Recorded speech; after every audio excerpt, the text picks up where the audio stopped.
안녕하세요. 신앙과 역사의 깊이를 탐구하는 이 시간, 여러분과 함께하게 되어 기쁩니다. 우리의 삶은 수많은 질문과 선택의 연속입니다.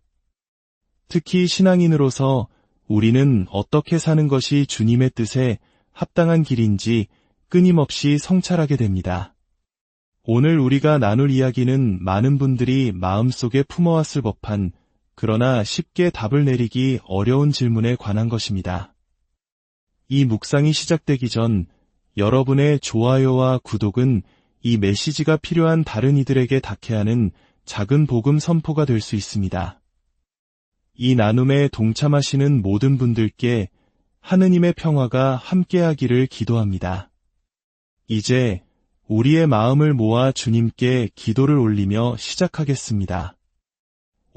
주 예수 그리스도님, 영혼들의 영원한 목자시여, 당신의 교회에 진리의 충만함과 은총의 보고를 맡기셨나이다. 저희가 신의의 신비를 묵상할 때 당신의 자녀인 저희를 자비로이 굽어보소서. 저희가 올바로 분별하고 순명의 길을 굳건히 걸어갈 수 있도록 성령의 빛을 보내주소서.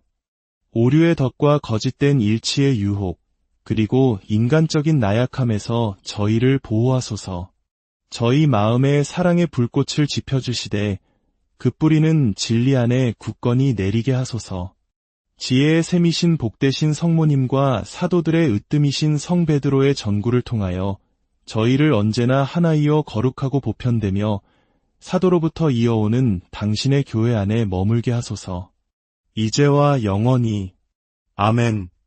그리스도 안에서 사랑하는 나의 자녀 여러분, 양심을 흔들고 마음을 불편하게 만드는 질문 하나를 드리고자 합니다. 혹시 다른 교회의 문턱에 서본 적이 있으십니까?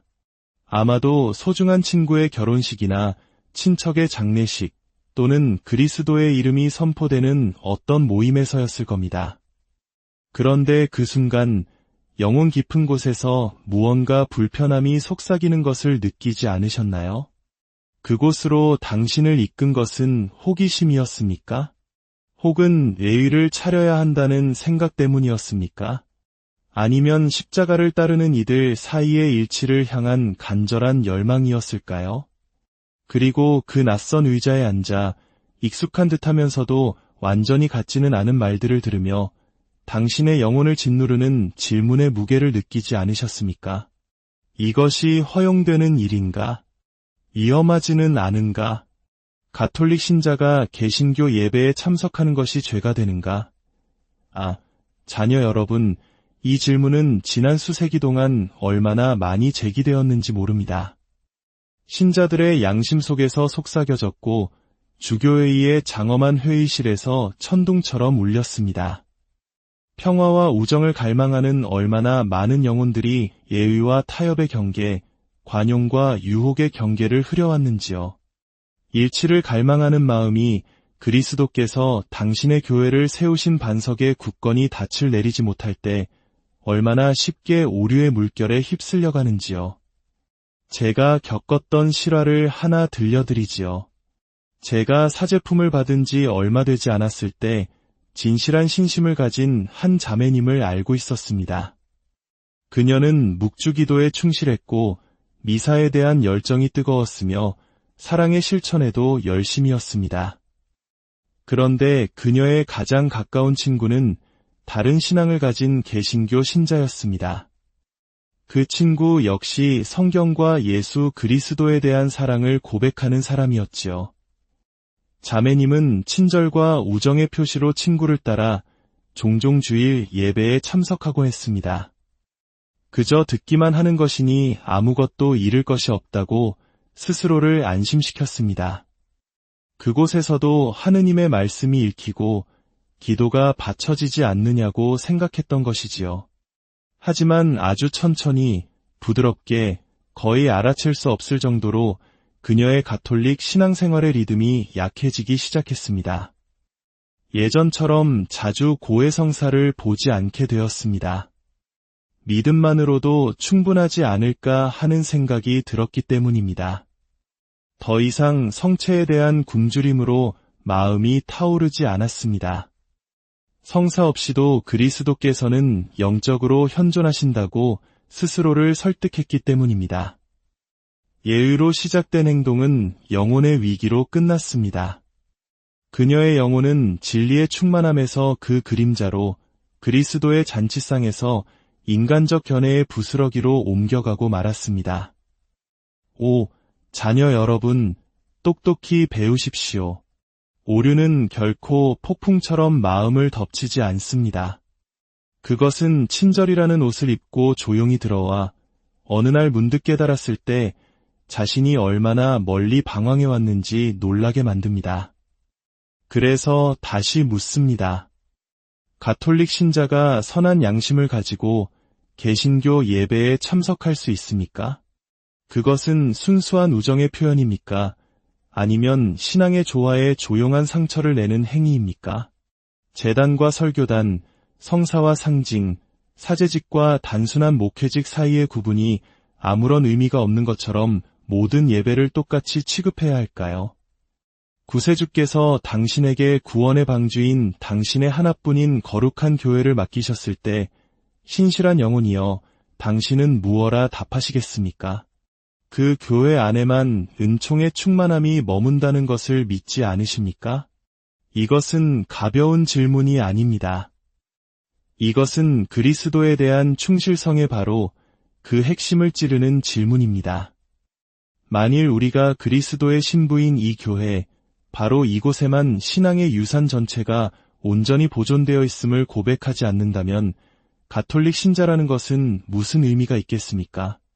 미사의 희생 제사가 봉헌되지도 믿어지지도 않는 모임에 만족하며 앉아있으려 한다면 주님의 몸을 받아 모시는 것이 무슨 의미가 있겠습니까? 베드로의 직무와 그에게 주어진 천국 열쇠를 부정하는 이들의 말에 귀를 기울이면서 베드로에게 매달린다는 것이 무슨 의미가 있겠습니까? 세상은 달콤한 목소리로 당신을 다른 길로 유혹할 것입니다.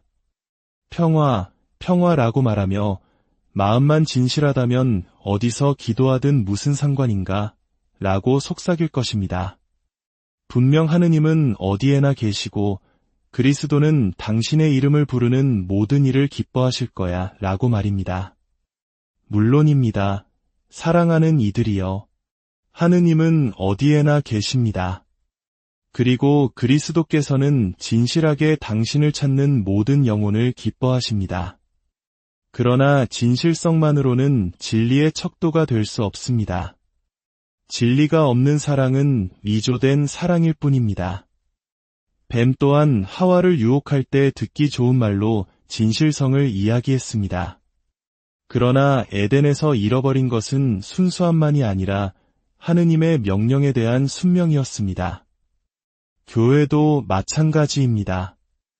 겉보기에 경건해 보일지라도 교회의 성사들로부터 떨어져 나가는 것은 세상의 죽음을 가져온 최초의 불순명을 반복할 위험을 안고 있는 것입니다.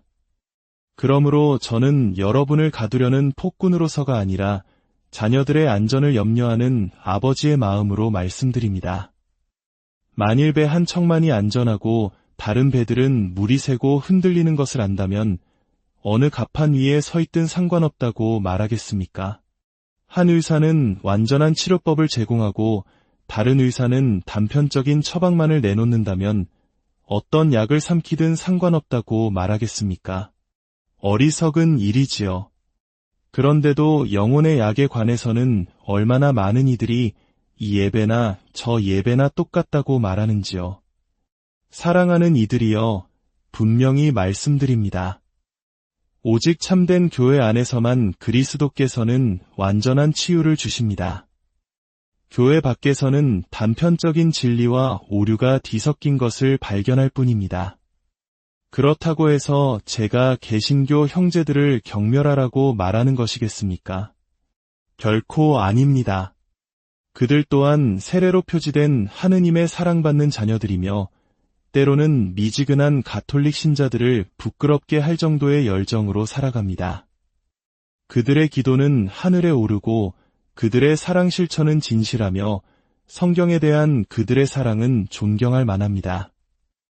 하지만 그들은 많은 것을 가졌을지언정 모든 것을 가진 것은 아닙니다. 그들은 빛 가까이 걷고 있을지언정 빛의 한가운데 서 있는 것은 아닙니다.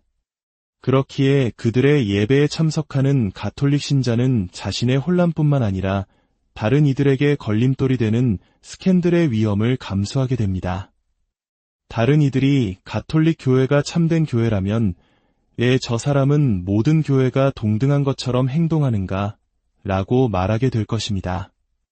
자녀 여러분, 이 질문은 단순한 신학의 문제가 아니라 여러분의 영원한 운명에 관한 것입니다.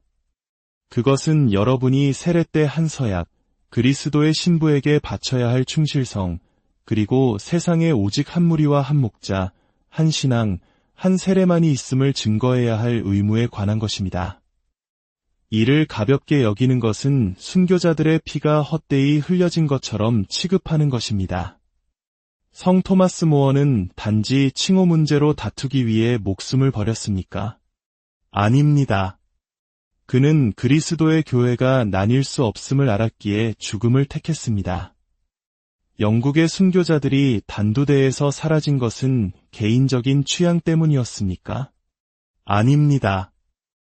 그들은 미사를 포기하는 것이 갈바리아의 희생 제사가 제단 위에 현존하게 되는 것을 포기하는 것임을 알았기 때문입니다. 그러므로 이 묵상으로 여러분을 이끌면서 간청합니다. 마음을 활짝 여십시오.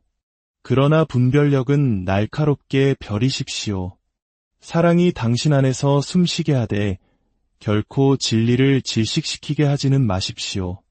참된 사랑은 언제나 신의와 결합되어 있고 참된 신의는 언제나 순명으로 표현되기 때문입니다.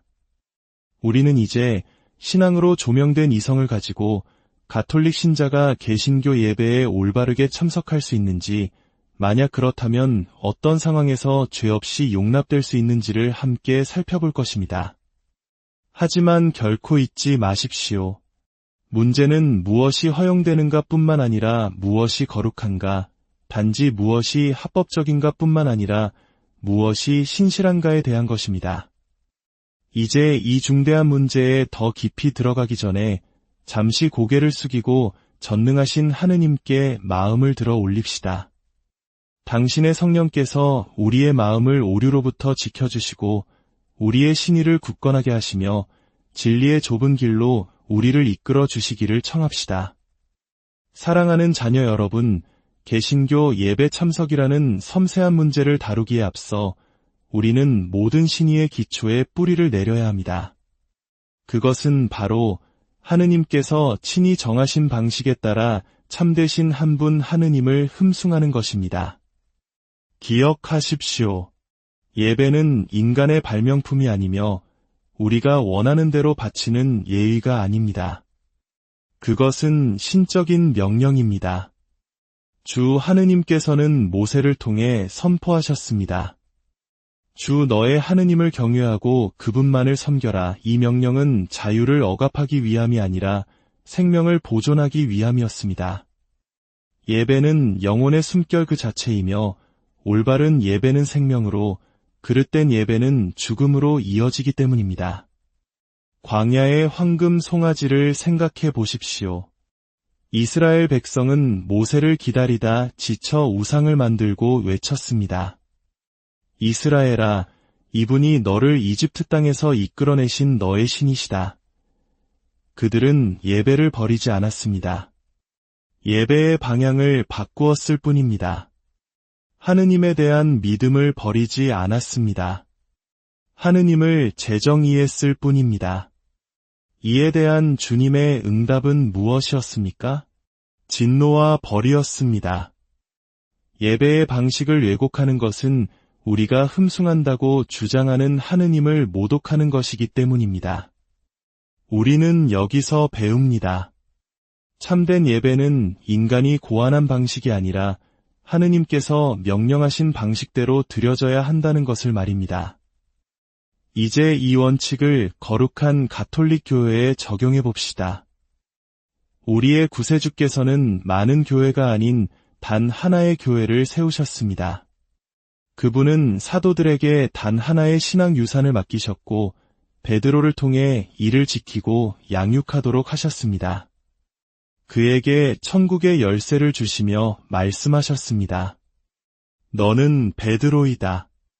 내가 이 반석 위에 내 교회를 세울 터인즉 저승의 세력도 그것을 이기지 못할 것이다. 그 교회 안에서 그분은 성사들을 제정하셨습니다. 무엇보다도 성찬의 희생 제사를 제정하시며 말씀하셨습니다. 나를 기억하여 이를 행하여라. 이 말씀은 군중이나 모든 신자에게 하신 것이 아니라 당신이 선택하신 사도들, 새 계약의 첫 사제들에게 하신 말씀이었습니다.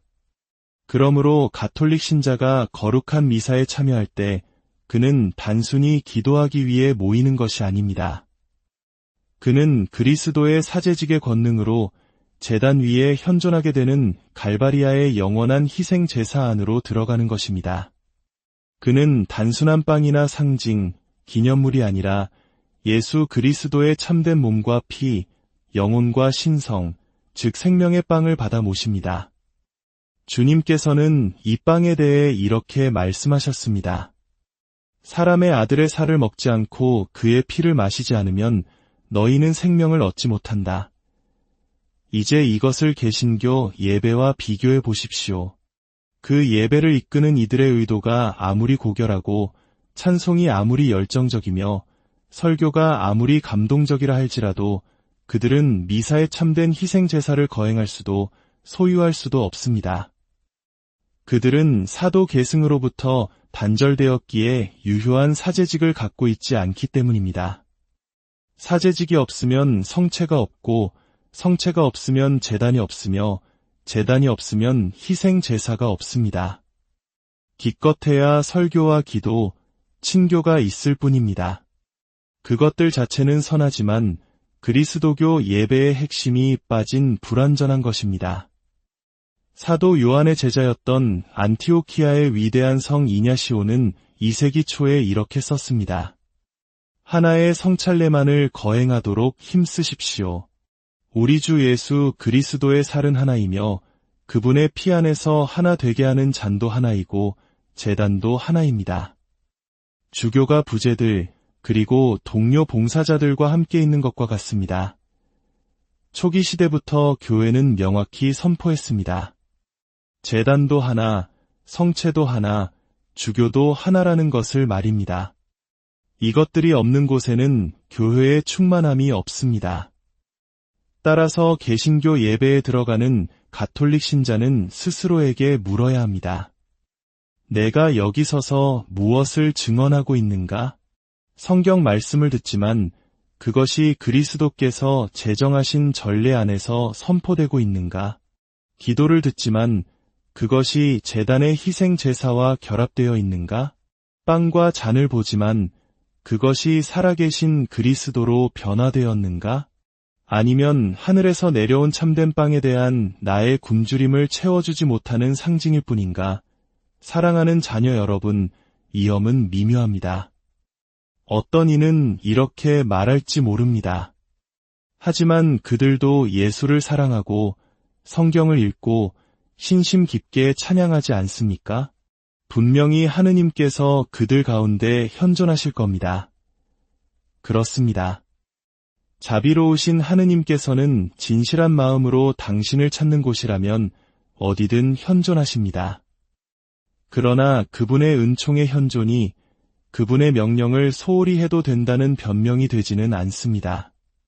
카인도 주님께 제물을 바쳤지만 올바로 바치지 않았기에 받아들여지지 않았습니다.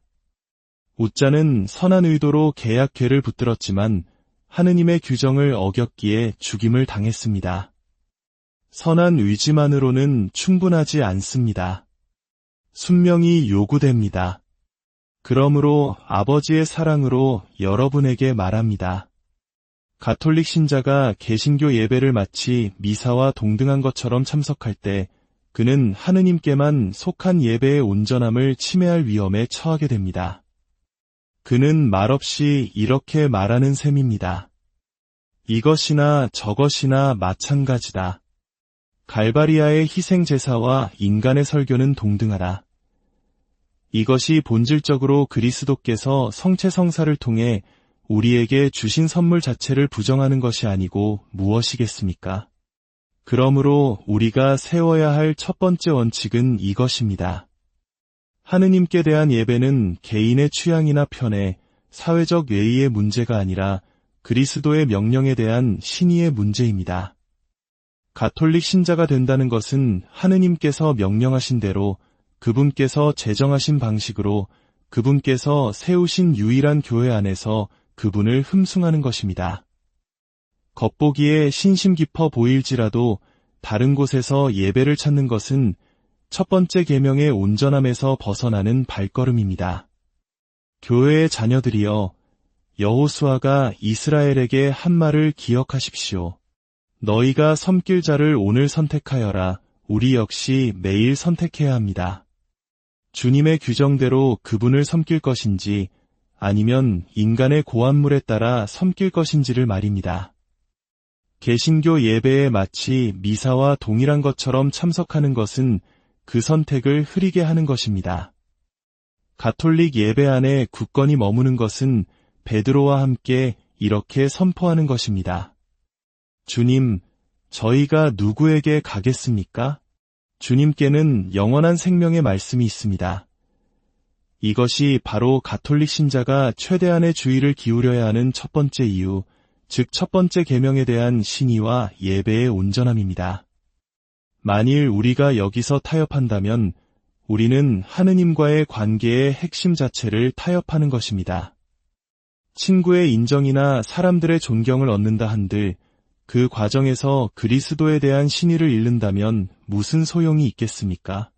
사랑하는 자녀 여러분, 예배에 대한 신의가 오직 하느님께만 속하며 그분이 명령하신 대로 드려져야 함을 확립했으니 이제 종종 간과되는 중대한 위험, 즉 스캔들의 위험으로 넘어가 봅시다.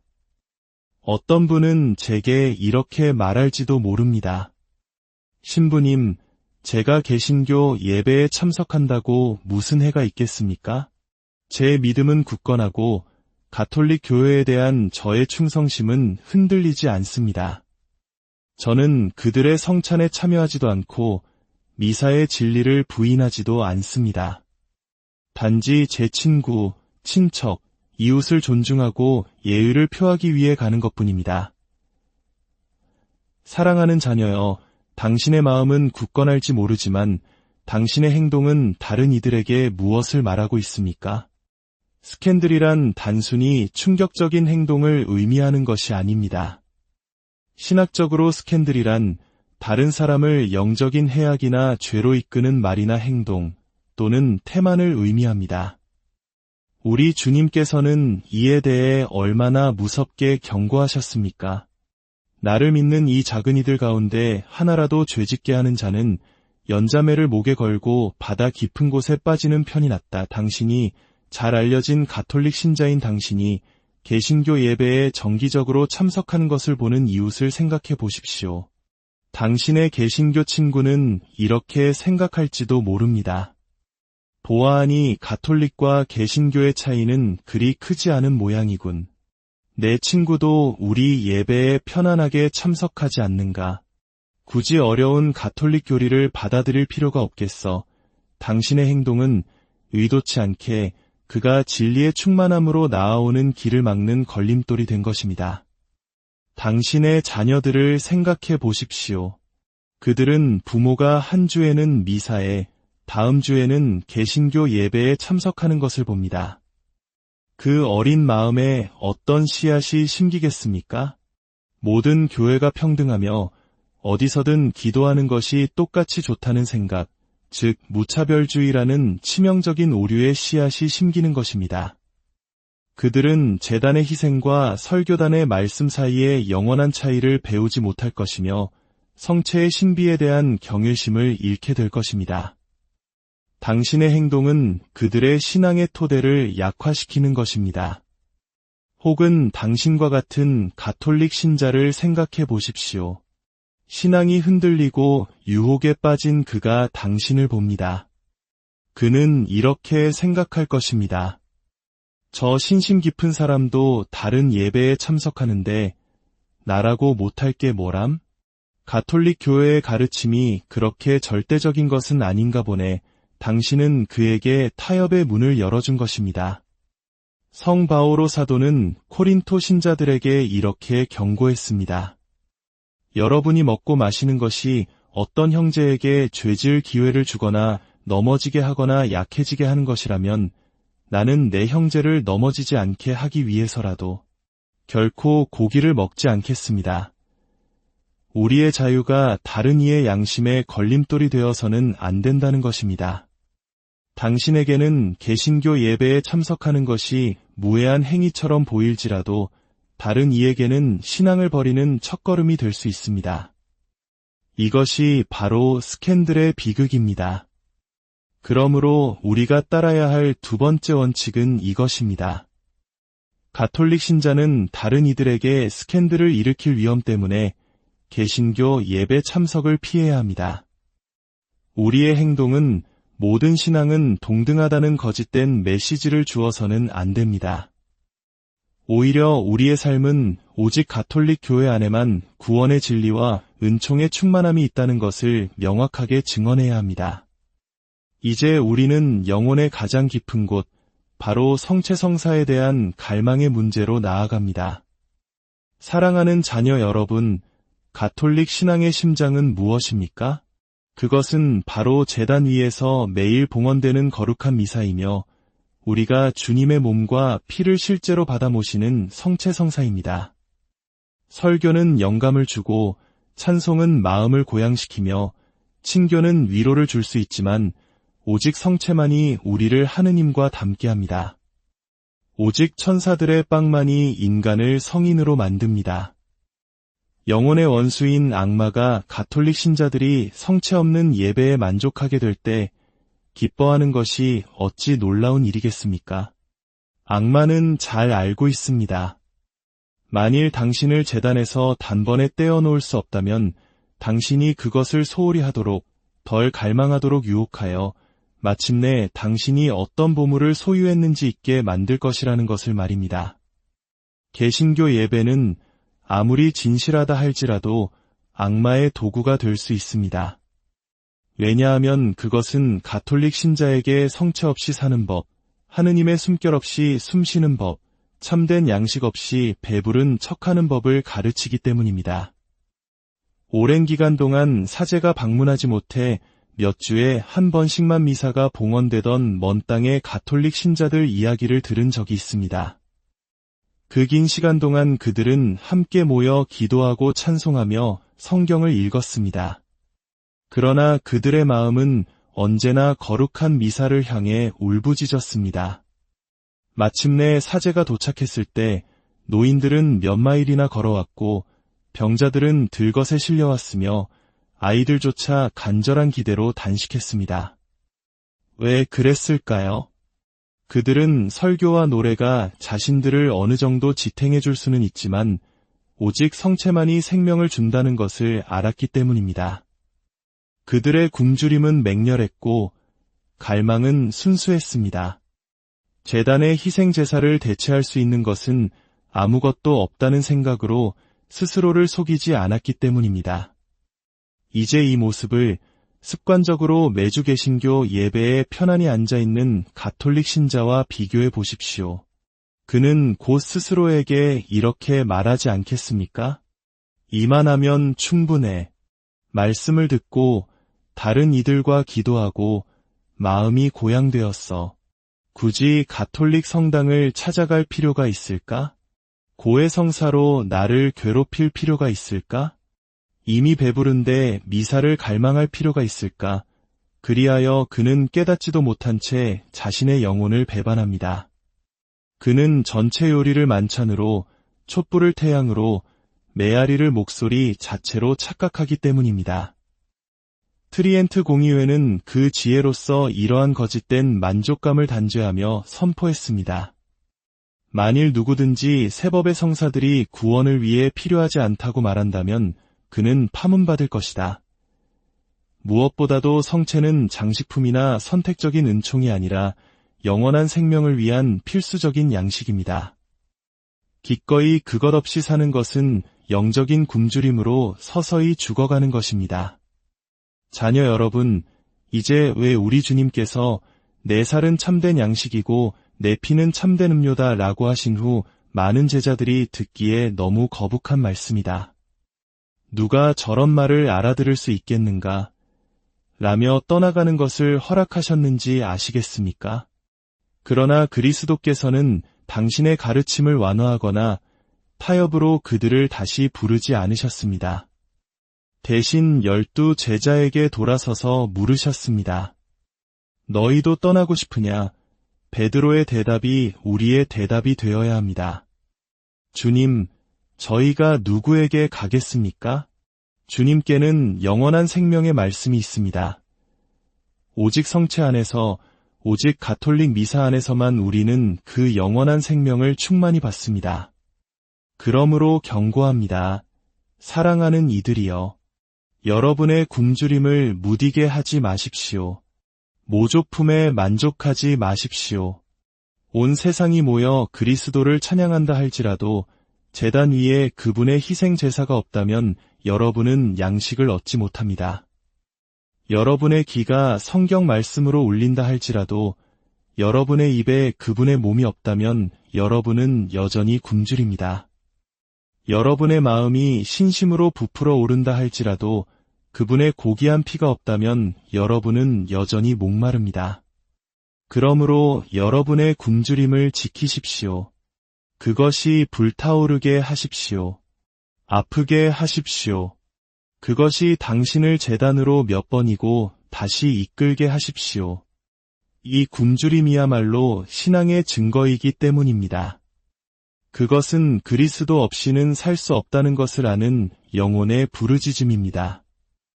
이 굶주림을 잃는다면 당신은 가톨릭 생활의 정수 자체를 잃는 것입니다.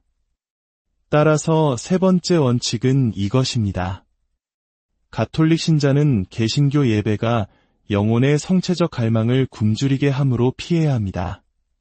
습관적으로 참석하는 것은 마음의 성체 없이 사는 법을 가르치는 것이며 성체 없이 사는 것은 죽는 것입니다. 이제 또 다른 위험, 즉 가톨릭 영혼이 교리적 오류 속으로 서서히 빠져드는 소리 없이 다가오기에 더욱 위험한 위험에 대해 말씀드려야겠습니다. 신앙은 단순한 감정이나 마음에 거는 장식품이 아닙니다. 그것은 그리스도께서 당신의 교회에 맡기신 신적인 진리들의 보고이며 교도권에 의해 수호되고 순교자들의 증언으로 봉인되었으며 교부들에 의해 변호되고 시대의 흐름 속에서도 변함없이 선포되어 온 것입니다. 그러나 인간의 마음은 얼마나 연약한지요. 웅변적인 말, 반복, 진실해 보이는 이들의 듣기 좋은 말에 얼마나 쉽게 흔들리는지요. 성 바오로 사도는 경고합니다. 사람들이 건전한 가르침을 더 이상 받아들이려 하지 않을 때가 올 것입니다. 자기 욕심에 따라 귀를 즐겁게 해줄 스승들을 끌어모으고 진리에는 더 이상 귀를 기울이지 않고 신화에 빠져들 것입니다. 가톨릭 신자가 개신교 예배에 참석할 때 그는 교회에 살아있는 교도권에 뿌리를 둔 설교가 아니라 사적인 성경 해석에 기반한 설교를 듣게 됩니다. 그는 진리와 오류가, 빛과 그림자가 뒤섞인 말을 듣게 됩니다. 처음에는 그 차이를 분별합니다. 이것이 불완전하다는 것을 알아. 그들에게는 성사가 없다는 것도 알아. 좋은 것만 취하고 나머지는 버릴 거야 라고 말합니다. 그러나 마음은 돌이 아니라 찰흙과 같습니다. 반복해서 듣는 것은 우리에게 각인됩니다. 조금씩 가톨릭 신자의 귀는 반쪽 진리에 익숙해집니다. 조금씩 가톨릭 신자의 마음은 오류에 부드러워집니다. 한때 이상하게 들렸던 것이 친숙하게 들리기 시작하고 한때 이질적으로 느껴졌던 것이 받아들일 만하게 느껴집니다. 오류는 종종 노골적인 부정이 아니라 왜곡에서 시작됩니다. 개신교 목사는 우리는 오직 믿음으로 구원받습니다. 라고 선포할 수 있습니다. 가톨릭 신자는 사람은 율법의 행위와는 상관없이 믿음으로 의롭게 된다. 는 성 바오로의 말씀을 기억하며 고개를 끄덕입니다. 그러나 그는 바오로가 여기서 말한 것이 사랑의 행위가 아니라 모세의 율법의 공허한 행위를 반대한 것이며 예루살렘의 사도 야고보가 사람은 믿음만으로가 아니라 실천으로 의롭게 된다는 것을 아셨을 것입니다. 라고 동등한 힘으로 선언했음을 잊어버립니다. 오직 믿음만으로라는 말을 반복해서 듣는 가톨릭 신자의 귀는 야고보의 말씀을 무시하기 시작하고 성사의 필요성을 제쳐두고 고해성사, 보속, 심지어 세례의 의미까지 의심하기 시작합니다. 또 다른 예로 목사는 주님의 만찬은 기념입니다. 라고 선언할 수 있습니다. 가톨릭 신자는 처음에 이는 내 몸이다. 이는 내 피다라는 주님의 말씀을 기억하며 마음속으로 이를 바로잡습니다. 그러나 매주 기념이라는 말이 반복되면서 그의 성체적 실제로는 약해집니다. 한때 신앙 안에서 빛나던 성변화의 신비가 흐릿해집니다. 곧 그는 그리스도께서 정말로 현존하시는가 아니면 그분이 영적으로 우리 가운데 계시다고 믿는 것만으로 충분한가 라고 자문하게 됩니다. 그리하여 마음은 흠숭에서 상징으로, 현존에서 기억으로, 실제에서 그림자로 표류하게 됩니다. 사랑하는 이들이여, 이 표류는 극적이지 않습니다. 점진적입니다. 가톨릭 신자는 어느 날 아침에 일어나 나는 성체를 부정하겠다고 말하지 않습니다. 오히려 그는 서서히 성체가 불필요한 것처럼 살기 시작하고 어느 날 문득 예전처럼 믿지 않게 된 자신을 발견하게 됩니다. 성 바오로는 이 느린 침식에 대해 경고했습니다. 속지 마십시오. 나쁜 친구가 좋은 품성을 망칩니다. 저 또한 말씀드립니다. 거짓된 가르침은 아무리 진리와 섞여 있더라도 너무 자주 마시면 건전한 교리를 침식합니다. 이것이 바로 리옹의 성 이레네오와 같은 위대한 교부들이, 이단들이 그리스도교 언어를 사용하고 성경을 인용했을 때조차도 그들과 지칠 줄 모르고 싸웠던 이유입니다. 성 이레네오는 이렇게 썼습니다. 오류는 결코 그 벌거벗은 흉한 모습으로 드러나지 않는다. 그것은 교묘하게 매력적인 옷을 차려입어 그 외적인 형태로 인해 경험 없는 이들에게는 진리 그 자체보다 더 진실하게 보인다. 이것이 바로 경계하지 않는 가톨릭 영혼에게 개신교 설교가 가하는 위험을 묘사하는 것이 아니고 무엇이겠습니까? 그것은 인간의 해석이라는 옷을 입은 성경이며 오류로 옷 입은 진리입니다. 따라서 네 번째 원칙은 명확합니다. 가톨릭 신자는 아무리 선이라 할지라도 거짓된 가르침에 반복적으로 노출되는 것이 가톨릭 신앙의 진리를 침식하기 때문에 개신교 예배를 피해야 합니다. 교리를 지키는 것은 너희가 내 말 안에 머무르면 참으로 나의 제자가 되어 진리를 알게 될 것이며 진리가 너희를 자유롭게 할 것이다. 라고 말씀하신 그리스도 자신을 지키는 것입니다. 사랑하는 이들이여, 자유는 옷을 고르듯 교리를 선택하는 데서 발견되지 않습니다. 자유는 그리스도께서 당신의 교회에 맡기신단 하나의 진리에 매달리는 데서 발견됩니다. 이제 우리는 또 다른 위험, 바로 가톨릭 정체성에 느리고 꾸준한 침식에 대해 이야기해야 합니다. 가톨릭 신자가 된다는 것은 단순히 사적인 의견을 갖거나 마치 주머니 속에 숨겨진 보석처럼 신앙의 보물을 감추는 것이 아닙니다. 가톨릭 정체성은 공적인 빛이며 눈에 보이는 표지이며 나는 그리스도와 그분의 하나이요 거룩하고 보편되며 사도로부터 이어오는 교회에 속해 있다고 높이 외치는 깃발입니다. 당신이 가톨릭 제단에 설 때, 십자성호를 그을 때, 감실 앞에 무릎을 꿇을 때 당신은 모든 이에게 선포하는 것입니다. 이것이 나의 신앙이며 나의 가족이며 나의 어머니 그리스도의 교회입니다. 그리고 세상은 감탄하든 경멸하든 주목합니다. 가톨릭 정체성은 가시적이고 구체적이며 부인할 수 없습니다. 그러나 가톨릭 신자가 개신교 예배에 참석하기 시작하면 어떤 일이 벌어집니까? 세상은 그것을 보고 스스로 결론을 내립니다. 보시오, 저 가톨릭 신자가 우리 가운데 있구려. 그렇다면 그 차이는 사소하고 분열은 하찮으며 가톨릭 교회는 특별하지 않은 것이 틀림없어.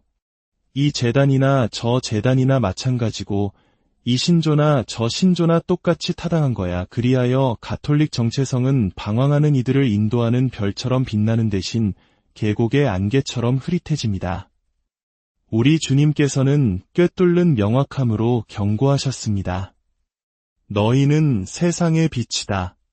산 위에 자리 잡은 고울은 감추어질 수 없다. 등불을 켜서 함지 속에 넣지 않고 등경 위에 놓아 집안에 있는 모든 사람을 비춘다. 당신의 가톨릭 정체성이 이 등불이 아니고 무엇이겠습니까? 그리고 당신이 개신교 예배에 섞여 있을 때 그 위에 함지를 덮어놓는 것이 아니고 무엇이겠습니까? 불꽃은 여전히 당신 안에서 타오를지 모르지만 시야에서 가려져 그 증언은 길을 잃고 그 빛은 희미해집니다. 초기 순교자들은 이 진리를 불타는 강렬함으로 이해했습니다. 사도 요한의 제자 스미르나의 성 폴리카르포를 생각해 보십시오. 황제에게 단지 형식적인 맹세를 하고 향한 줌만 태우라는 압력을 받았을 때 그는 거부했습니다. 그 작은 행위조차도 그리스도인으로서의 자신의 정체성을 타협하게 만들 것임을 알았기 때문입니다. 그는 외쳤습니다. 86년 동안 나는 그리스도를 섬겨왔고 그분은 내게 아무런 잘못도 하지 않으셨소. 그런데 어찌 나의 왕이여 구세주이신 분을 모독할 수 있겠소. 그에게 정체성은 협상 가능하거나 흐릿하게 만들거나 편의나 예의에 따라 달라지는 것이 아니었습니다. 그는 그 경계선을 흐리기보다 죽음을 택했습니다. 사랑하는 자녀 여러분, 우리 시대에 우리는 그보다 덜 굳건해야 하겠습니까? 세례 때 우리에게 새겨진 표지, 견진 때 이마에 발린 크리스마 성유, 제단에서 우리가 받아 모시는 그리스도의 몸을 가볍게 여겨야 하겠습니까? 이것들은 일상적인 장식품이 아니라 영원한 표지입니다. 그러므로 5번째 원칙은 이것입니다. 가톨릭 신자는 개신교 예배 참석이 세상 앞에서 자신의 고유한 정체성을 흐리게 하고 교회의 유일성에 대한 증언을 약화시키기 때문에 피해야 합니다. 빛이 되십시오. 숨겨진 불꽃이 아니라 언덕 위의 도시가 되십시오. 당신의 변함없는 충실성이 길 잃은 이들을 집으로 인도하는 등대가 되게 하십시오. 사랑하는 자녀 여러분, 우리는 예배에 대한 신의 스캔들의 위험, 성체적 굶주림의 상실, 교리적 오류, 가톨릭 정체성의 침식, 그리고 거짓된 일치의 모습을 살펴보았습니다. 그러나 이 모든 것의 중심에는 하나의 불타는 진리가 있습니다. 그리스도에 대한 신의가 바로 우리 사랑의 척도라는 것입니다. 순환 전날 밤 우리 주님께서는 제자들에게 선언하셨습니다. 너희가 나를 사랑하면 내 계명을 지킬 것이다.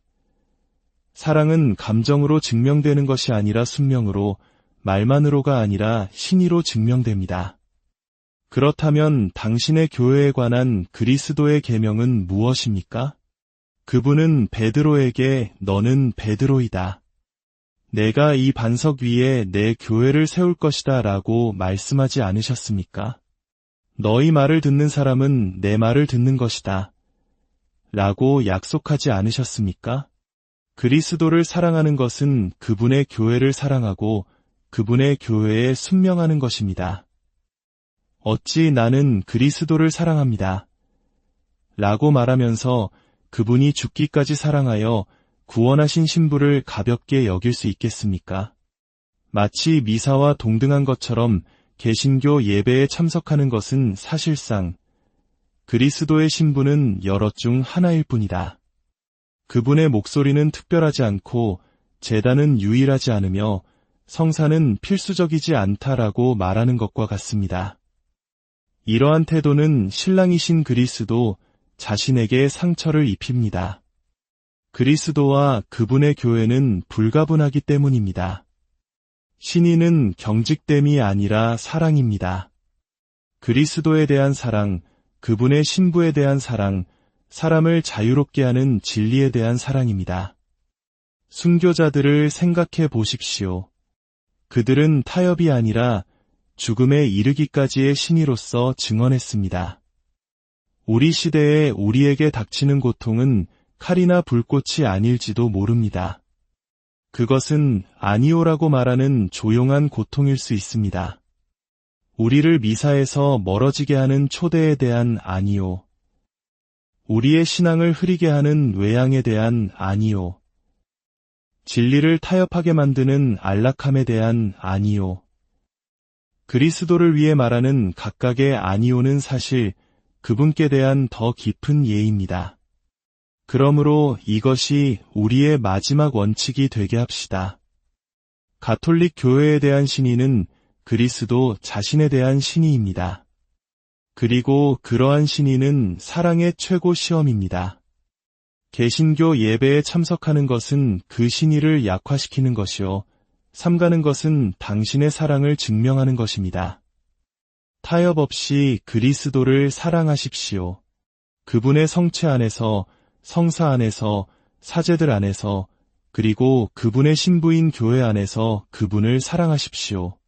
오해받고, 조롱받고, 완고하다고 비난받을지라도 세상 앞에서 증인으로 굳건히 서십시오. 신랑께서 영광 속에 오실 때 그분은 당신이 사람들을 기쁘게 했는지 묻지 않으실 것입니다. 그분께 충실했는지 물으실 것입니다. 사랑하는 자녀 여러분, 이제 모든 가톨릭 신자의 마음속에 분명해야 할 구분을 말씀드리고자 합니다. 그것은 사회적 의무 때문에 개신교 모임에 참석하는 것과 그것이 거룩한 미사 희생 제사와 동등한 것처럼 그 예배에 참여하는 것의 차이입니다. 아들이 개신교 교회에서 열리는 누이의 결혼식에 초대받습니다. 딸이 사랑하는 할아버지의 장례식에 참석해 달라는 요청을 받습니다. 가톨릭 어머니가 이웃 아이의 비가톨릭 공동체 세례식에 가게 됩니다. 마음은 가족에 대한 사랑과 그리스도의 교회에 대한 신의 사이에서 찢어집니다. 어떻게 해야 할까요? 자애로우신 어머니인 교회는 당신이 사랑하는 이들에게 등을 돌리거나 슬픔이나 축하의 순간에 불필요한 분열을 일으키라고 명령하지 않습니다. 애정과 의무감에서 그러한 행사에 참석하는 것은 허용될 수 있습니다. 그러나 오직 조용한 증인으로서만 가능하며 결코 예배 자체에 참여하는 자가 되어서는 안 됩니다. 여기에 성인들의 지혜와 교회의 가르침이 그어놓은 선이 있습니다. 개신교 장례식에서 존중하는 침묵 속에 서서 애도하는 이들과 함께 슬퍼하는 것은 사랑의 행위가 될 수 있습니다. 결혼식 동안 조용히 앉아 가톨릭 진리에 반하는 기도에 동참하지 않으면서 가족의 유대를 존중하는 것은 허용될 수 있습니다. 적어도 내적으로는 예배 행위에 동참하지 않음을 분명히 하면서 참관인으로 참석하는 것은 특정 상황에서 가능합니다. 그러나 그 이상 나아가 그들의 신조를 암송하고 마치 일치하는 것처럼 그들의 찬송을 부르고 그들의 제단 앞에 절하고 그들의 빵과 포도주를 받는 것, 이것은 더 이상 예의가 아니라 배반입니다. 그것은 자신의 몸으로 거짓 증언을 하는 것이며 존재하지 않는 일치를 선언하는 것이며 그리스도의 유일한 참된 교회가 단지 여러 선택지 중 하나에 불과한 것처럼 행동하는 것입니다. 이 구분을 잘 이해하십시오. 사랑에서 비롯된 참석은 한 가지이며 거짓된 예배의 참여는 또 다른 것입니다. 전자는 때때로 허용될 수 있지만 후자는 진리를 해치고 성체를 배반하며 그리스도의 신부를 모독하기에 금지됩니다. 또한 가장 중대한 위험에 대해 말씀드려야 합니다. 그것은 개신교 지표에서 제공되는 소위 성찬입니다. 어떤 가톨릭 영혼도 속지 마십시오. 그곳에서 제공되는 것은 우리 주 예수 그리스도의 참된 몸과 피가 아닙니다. 유효한 사제직 없이는 유효한 성체가 있을 수 없습니다. 사도 계승 없이는 제단의 희생 제사가 있을 수 없습니다. 그들이 내미는 것은 빵과 포도주일 뿐 살아계신 그리스도가 아닙니다. 가톨릭 신자가 그러한 제단에 나아가 손을 내밀어 빵을 마치 영광의 주님인 것처럼 받는 것을 상상해 보십시오. 이 행위로 그는 무엇을 선포하는 것입니까? 그는 사람들 앞에서 이 식사가 성체와 동등함을 인정한다고 선언하는 것입니다. 그는 행동으로 실체적 현존을 부인하는 것입니다. 이것은 작은 문제가 아닙니다. 주님 자신에 대한 거짓 증언입니다. 사랑하는 이들이여, 잘 들으십시오. 당신은 갈라진 형제들의 결혼식이나 장례식에서 조용한 사랑 속에 서 있을 수 있습니다. 그러나 결코 그들의 빵을 받기 위해 손을 내밀어서는 안 됩니다. 그렇게 하는 것은 말은 아닐지라도 행동으로 당신의 가톨릭 신앙을 포기하는 것입니다. 만일 약함이나 무지로 인해 여러분 중 누군가 이런 일을 했다면 절망하지 마십시오. 고해성사로 달려가십시오. 슬픔으로 고백하면 자비로우신 주님께서 당신을 회복시켜 주실 것입니다. 그러나 이제부터 결심하십시오. 당신의 입술과 마음, 손은 오직 하나의 제단, 즉 그리스도께서 참으로 몸과 피, 영혼과 신성으로 현존하시는 가톨릭 교회의 제단에만 속한다는 것을 말입니다. 마지막으로 우리 시대의 많은 이들을 더대 빠뜨리는 혼란, 즉 참된 교회 일치운동과 무차별주의라는 중대한 오류의 차이를 다루겠습니다. 베드로 위에 세워진 그리스도의 교회는 그리스도인이라는 이름을 지닌 모든 이의 일치를 위해 끊임없이 기도하고 노력합니다. 이 거룩한 노력을 교회 일치운동이라고 합니다. 그러나 이 고귀한 열망이 많은 이들의 마음속에서 거짓되고 치명적인 것, 즉 무차별주의로 뒤틀렸습니다. 이것은 모든 종교가 평등하고 한 교회가 다른 교회만큼 좋으며 미사가 개신교 예배와 다르지 않고 그리스도의 신부가 단지 많은 합창단 중 하나의 목소리에 불과하다는 거짓말입니다. 참된 교회 일치운동은 사랑과 진리입니다. 그것은 사랑으로 말하지만 결코 속임수로 말하지 않습니다. 갈라진 형제를 포용하지만 결코 그의 오류를 포용하지 않습니다. 우정의 손을 내밀지만 결코 신의의 십자가를 내려놓지 않습니다. 자녀 여러분, 여러분은 이 구분을 마음속에 굳게 지녀야 합니다. 일치를 위해 노력하는 것은 거룩합니다. 분열이 남아있는데도 마치 일치가 이미 존재하는 것처럼 가장하는 것은 거짓말입니다. 개신교 이웃을 사랑하는 것은 당신의 의무입니다. 그의 예배를 미사와 동등하게 취급하는 것은 그리스도에 대한 배반입니다. 만일 당신이 그들을 사랑한다면 교회에 충실히 머무르십시오. 만일 당신이 그들의 일치를 바란다면 가톨릭 재단에 굳건히 서 있으십시오. 당신의 신의를 통해서만 그들이 진리로 이끌릴 수 있기 때문입니다. 당신마저 방황한다면 그들이 어떻게 집으로 가는 길을 찾겠습니까? 사랑하는 자녀들이여, 마음은 사랑으로 넓게 가지되 신앙은 생명으로 이끄는 길처럼 좁게 하십시오. 거룩한 순교자들과 교부들의 모범을 따라 흔들림 없이 진리 안에 머무십시오. 그리하여 마지막 날 잘하였다, 착하고 충실한 종아, 내 주인의 기쁨에 동참하여라 하시는 주님의 목소리를 안녕하세요. 신앙과 역사의 깊이를 탐구하는 이 시간, 여러분과 함께하게 되어 기쁩니다. 우리의 삶은 수많은 질문과 선택의 연속입니다. 특히 신앙인으로서 우리는 어떻게 사는 것이 주님의 뜻에 합당한 길인지 끊임없이 성찰하게 됩니다. 오늘 우리가 나눌 이야기는 많은 분들이 마음속에 품어왔을 법한 그러나 쉽게 답을 내리기 어려운 질문에 관한 것입니다. 이 묵상이 시작되기 전 여러분의 좋아요와 구독은 이 메시지가 필요한 다른 이들에게 닿게 하는 작은 복음 선포가 될 수 있습니다. 이 나눔에 동참하시는 모든 분들께 하느님의 평화가 함께하기를 기도합니다. 이제 우리의 마음을 모아 주님께 기도를 올리며 시작하겠습니다. 오, 주 예수 그리스도님, 영혼들의 영원한 목자시여, 당신의 교회에 진리의 충만함과 은총의 보고를 맡기셨나이다.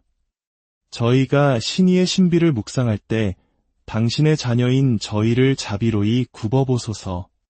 저희가 올바로 분별하고 순명의 길을 굳건히 걸어갈 수 있도록 성령의 빛을 보내주소서. 오류의 덫과 거짓된 일치의 유혹, 그리고 인간적인 나약함에서 저희를 보호하소서. 저희 마음에 사랑의 불꽃을 지펴주시되 그 뿌리는 진리 안에 굳건히 내리게 하소서.